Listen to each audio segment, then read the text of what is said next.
الحمد للہ وکفا وسلام علی عباده الذین اصطفى اما بعد فاعوذ باللہ من الشیطان الرجیم بسم اللہ الرحمن الرحیم وَإِذَا سَأَلَكَ عِبَادِي عَنِّي فَإِنِّي قَرِيبٌ أُجِيبُ دَعْوَةَ الدَّاعِ إِذَا دَعَانِي فَلْيَسْتَجِيبُوا لِي وَلْيُؤْمِنُوا بِي لَعَلَّهُمْ يَرْشُدُونَ وقال في موضع آخر وآتاكم من كل ما سألتموه وإن تعدوا نعمة الله لا تحصوها صدق اللہ العظیم۔ محترم ناظرین، ابھی میں نے جو قرآن کریم کی آیت مبارکہ تلاوت فرمائی، جس میں اللہ تبارک و تعالی ارشاد فرماتے ہیں کہ اے میرے بندے، میں تم سے بے انتہا قریب ہوں، جو تم مجھ سے مانگنا چاہتے ہیں مانگو، میں تمہاری دعاؤں کو قبول کرنے کے لیے تیار ہوں، اور میں نے بہت سی ایسی نعمتیں تم کو نوازی ہیں جو تم نے بغیر مانگا میں نے تمہیں عطا فرمایا۔ اتنی نعمتوں سے نوازا کہ تم اگر چاہے تو بھی ان نعمتوں کو تم حصار نہیں کر سکتے، اگر چاہے تو تم ان نعمتوں کو شمار نہیں کر سکتے۔ میں نے بغیر مانگے بہت سی نعمتوں سے تم کو نوازا ہے۔ اللہ تبارک و تعالی فرماتے ہیں، اے میرے بندے، میں تیری ہر ضرورت کو پورا کرنے کے لیے تیار ہوں، شرط یہ ہے کہ تو سچے دل سے مانگے، شرط یہ ہے کہ تو پکا مومن بن جائے، شرط یہ ہے کہ تیرا تعلق مجھ سے جڑ جائے اور اللہ پر یقین مضبوطی سے آ جائے۔ اللہ تبارک و تعالی ہر بندے سے یہی چاہتے ہیں۔ عزیزان محترم، اللہ تبارک و تعالی نے ہر بندے سے بے انتہا محبت فرماتا ہے، اور اتنی محبت فرماتا ہے کہ اللہ تبارک و تعالی بار بار یہ سوچتے ہیں کہ میرا بندہ مجھ سے مانگے اور ہر ضرورت مجھ سے پوری کرے، مگر آج کا انسان، اللہ کا بندہ، اللہ تبارک و تعالی سے مانگنے کے لیے جھجکتا ہے، اللہ تبارک و تعالی سے مانگنے کے لیے پیچھے ہٹتا ہے، اللہ تبارک و تعالی سے ضرورت پورا کرنے کے لیے شرم محسوس کرتا ہے۔ روایت میں آتا ہے کہ اللہ کے نبی صلی اللہ علیہ وسلم نے ارشاد فرمایا،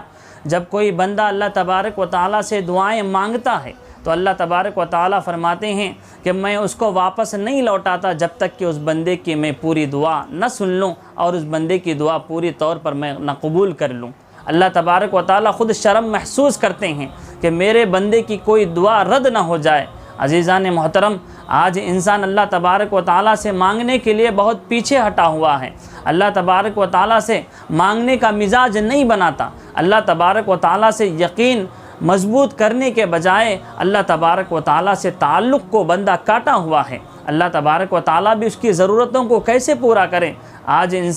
کسی انسان کے پاس کچھ روپیے مانگنے کے لیے جاتا ہے تو کئی امیدیں لے کر اس کے پاس جاتا ہے، اور کچھ روپیے اس سے بدل اور قرض کے طور پر مانگتا ہے۔ مانگنے کے بعد وہ انسان جب دیتا ہے، ہزار باتیں کر کر وہ بندے کو دیتا ہے، اور جب دیتا ہے تو اس کے اندر بھی کئی وعدے کرتا ہے کہ فلاں تاریخ کو میری رقم واپس لوٹانی چاہیے، فلاں تاریخ کو مجھے واپس پیسے کر دینا چاہیے۔ مگر ایک اللہ ایسا ہے، جب بندہ اللہ سے مانگتا ہے تو اللہ تبارک و تعالی کبھی کسی چیز کے معاملے میں شرط نہیں لگاتا، اللہ تبارک و تعالی فی الفور اس بندے کی دعاؤں کو قبول کرتا ہے۔ اور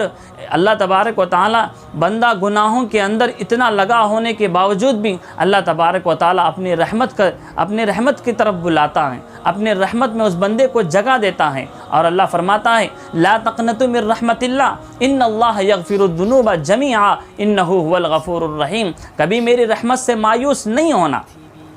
میں ایک ایسی ذات ہوں جو بندہ سمندر کی جھاگ کے برابر بھی گناہ کرتا رہے، اور اگر بندہ سچے دل سے مانگنے کے لیے میرے پاس واپس آتا ہے، میں اس بندے کو اتنا صاف کر دیتا ہوں گناہوں سے، جس طرح ماں کے پیٹ سے جب بچہ پیدا ہو کر گناہوں سے صاف ہو کر نکلتا ہے، بالکل اسی طرح اللہ تبارک و تعالی گناہ کرتے کرتے تھکنے کے باوجود بندہ جب اللہ سے سچے دل سے توبہ کرتا ہے، اللہ تبارک و تعالی اس بندے کے گناہوں کو معاف فرما کر اس کو صاف اور شفاف بنا دیتے ہیں۔ حدیث میں ہے، اللہ کے نبی نے فرمایا التائب من الذنب کمن لا ذنب له، توبہ کرنے والا بندہ اللہ کے نزدیک ایسا ہے کہ وہ اللہ کے پاس اس نے کبھی کوئی گناہ کیا ہی نہیں۔ اللہ تبارک و تعالیٰ فرماتے ہیں میں اس بندے کو صاف کر دیتا ہوں، گناہوں سے پاک کر دیتا ہوں، شرط یہ ہے کہ آئندہ گناہ نہ کرنے کا وہ بندہ عزم کرے۔ عزیزان محترم، اللہ تبارک و تعالیٰ نے ایسی رحمتیں، ایسی نوازشیں، ایسے کرم اللہ تبارک و تعالیٰ نے ہر مرحلے پر عطا فرماتا ہے۔ خصوصیت کے ساتھ رمضان المبارک میں اللہ تبارک و تعالیٰ اپنی رحمت کو اور زیادہ وسیع فرماتا ہے، اتنا زیادہ وسیع فرماتا ہے بندوں کی دعائیں سننے کے لیے ہر رات اللہ تبارک و تعالیٰ 7ویں آسمان پر آتا ہے، اور اللہ تبارک و تعالیٰ یہ دیکھتا ہے کوئی بندہ ہے جو میٹھی نیند سے جاگ کر اپنے قرضوں کو دور کرنا چاہتا ہو، جو میٹھی نیند سے جاگ کر اپنے تکالیف کو دور کرنا چاہتا ہو، جو میٹھی نیند سے جاگ کر اپنی ضرورتوں کو پورا کرنا چاہتا ہو، اپنی خواہشات کو پورا کرنا چاہتا ہو، کوئی بندہ ہے یہ بار بار اللہ تبارک و تعالیٰ ہر رات بندے سے صدا لگاتا ہے۔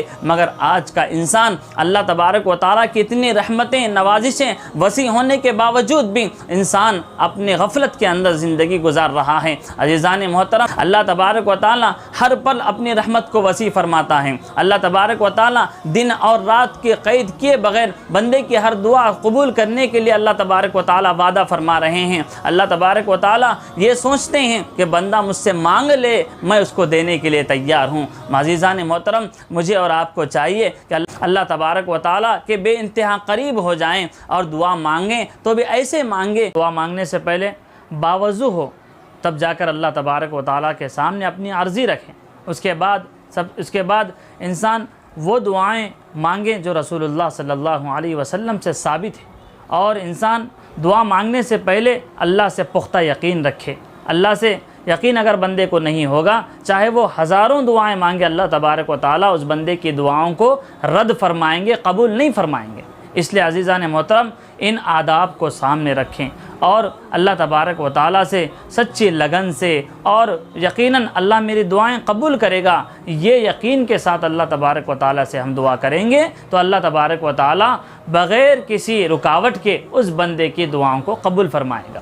اس لیے ان چیزوں کو ہم سامنے رکھنے کی ضرورت ہے۔ اس کے ساتھ ساتھ اگر دعا کرنے سے پہلے پرانی جو ہماری زندگیاں تھیں جس کے اندر ہم نے بڑے بڑے گناہ کیے تھے، جیسے والدین کی نافرمانی سب سے بڑا گناہ ہے، اس کے ساتھ ساتھ انسان بد نظری کرتا ہے، وہ بھی سب سے بڑا گناہ مانا جاتا ہے، اس کے ساتھ ساتھ انسان وہ گناہ جو پڑوسی جن سے ناراض ہوں وہ بھی سب سے بڑا گناہ مانا جاتا ہے، اور بے نمازی کا ہونا یہ بھی سب سے بڑا گناہ مانا جاتا ہے۔ یہ بڑے بڑے گناہ، اس کے علاوہ اور بھی بڑے گناہ ہیں، وہ ان گناہوں کو سامنے رکھیں اور جا کر اللہ سے سچے دل سے مانگیں اور آئندہ گناہ نہ کرنے کا اللہ تبارک و تعالیٰ کو ہم یقین دلائیں اور اللہ سے وعدہ کریں، پیارے مولا انشاءاللہ ہم آئندہ ایسا تو گناہ نہیں کریں گے، ہمیں سچے دل سے معاف فرما دیجیے۔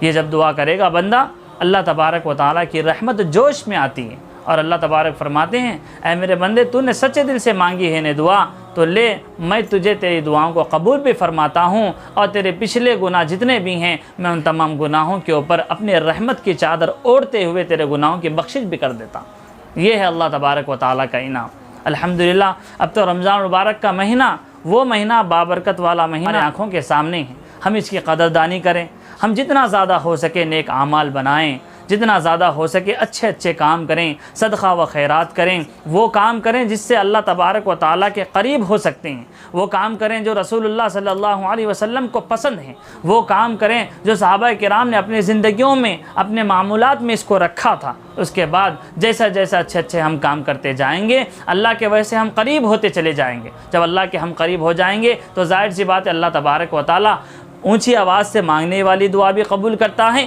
اور ہم آہستہ جو بھی دعا مانگتے ہیں اللہ اس دعا کو بھی قبول فرماتا ہے۔ اور اپنی دعا میں عاجزی ہونا چاہیے اور انکساری ہونا چاہیے، جیسا کہ قرآن کریم کہتا ہے ادعوا ربکم تضرعا وخفیہ، اللہ تبارک و تعالیٰ ایسے ہی دعاؤں کو قبول فرماتا ہے۔ اور اپنے دعا میں اللہ کے اسماء حسنہ، اللہ کے 99 نام ہو سکا تو اس کو بھی اپنی دعاؤں میں شامل فرمائیں، یا دعا کرنے سے پہلے اللہ کے وہ نام کو بھی ہم سامنے رکھیں، جیسا کہ قرآن کریم کی آیت مبارکہ ہے وَلِلَّهِ الْأَسْمَاءُ الْحُسْنَى فَادْعُوهُ بِهَا، اللہ تبارک و تعالیٰ ان چیزوں کو سامنے رکھنے سے بھی اللہ تبارک و تعالیٰ اپنے دعاؤں کو قبول فرماتا ہے۔ عزیزان محترم، یہ تھے چند آداب، اس کے علاوہ اور بھی آداب ہیں، وہ علماء کرام سے پوچھیں، اس کا طریقہ معلوم کریں، پھر اللہ تبارک و تعالیٰ سے دعائیں مانگیں۔ اللہ تبارک و تعالیٰ میری اور آپ کی دعاؤں کو یقیناً اللہ تبارک و تعالیٰ قبول فرماتا۔ یہ چند باتیں تھیں جو آپ کی خدمت میں رکھنا ضروری سمجھا تھا۔ اللہ تعالیٰ مجھے اور آپ کو عمل کی توفیق عطا فرمائیں،